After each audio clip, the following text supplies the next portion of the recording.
President ఈరోజు ప్రతి మండల స్థాయిలో ఉన్నటువంటి గురుకుల విద్యార్థులు కూడా రోడ్డు మీదకి రావడం జరిగింది. మనం చూస్తున్నట్లయితే దాదాపుగా విద్యార్థులు క్లాసులు లేకుండా నెల రోజులు పాఠాలు చెప్పకుండా స్కూల్ యాజమాన్యం నడిపిస్తుంది. వెంటనే స్కూల్ యాజమాన్యం మీద కూడా తగినటువంటి చట్టపరమైనటువంటి చర్యలు తీసుకోవాలి. ఈరోజు జీమాడుగుల మండలంలో గురుకుల విద్యార్థులు రోడ్డు మీదకి రావడం జరిగింది.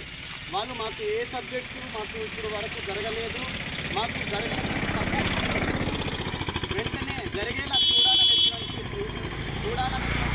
డిమాండ్ ఈరోజు విద్యార్థులందరూ వెంటనే రాష్ట్ర కేంద్ర ప్రభుత్వాలు విద్యార్థులపై చొరవ తీసుకొని కాంట్రాక్ట్ అవుట్సోర్సింగ్ విధానంలో ఉన్నటువంటి టీచర్స్ని సిఆర్టీ విధానంలో తీసుకొని వెంటనే వాళ్ళ యొక్క ఉద్యోగ అవకాశాన్ని వాళ్ళు భద్రత కల్పించాలనేసి మేము ఎస్ఎఫ్ఐగా డిమాండ్ చేస్తున్నాము.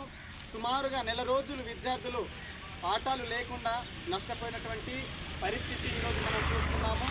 దేశవ్యాప్తంగా కూడా గురుకుల సంస్థకు సంబంధించినటువంటి టీచర్స్ అందరూ 32 రోజులు